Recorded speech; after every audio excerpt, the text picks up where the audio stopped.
একদিন এক ইহুদি ব্যক্তি হযরত আলী রাদিয়াল্লাহু তাআলা আনহুর কাছে এসে বলল, হে আলী, আমি আপনার সঙ্গে জ্ঞানের প্রতিযোগিতা করতে চাই।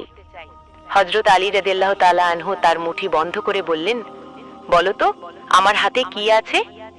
ইহুদি বলল, আপনার হাতে একটি ডিম আছে, যা মাইলের পর মাইল দূরে একটি পাহাড়ের ওপর থাকা ঘুঘুর বাসা থেকে আপনি এনেছেন। হযরত আলী রাদিয়াল্লাহু তাআলা আনহু মুচকি হেসে বললেন, তোমার উত্তর ঠিক। এখন বলো, যদি সত্যিই জ্ঞানী হও, এই ডিমটি সেই বাসায় আবার রেখে আসো।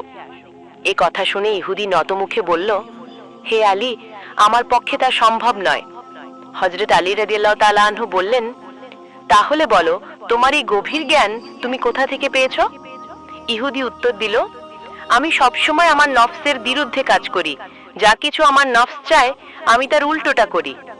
হযরত আলী রাদিয়াল্লাহু তাআলা আনহু হাসলেন এবং বললেন, আচ্ছা, এখন বলো, তোমার নফস কি বলে?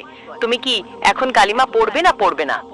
ইহুদি বলল, আমার নফস বলে আমি কালিমা না পড়ি।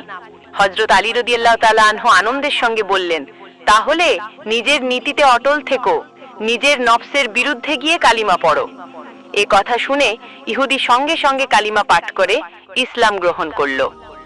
শিক্ষা: যে ব্যক্তি নিজের নফসকে জয় করতে পারে, সেই প্রকৃত জ্ঞানী এবং আল্লাহর নিকট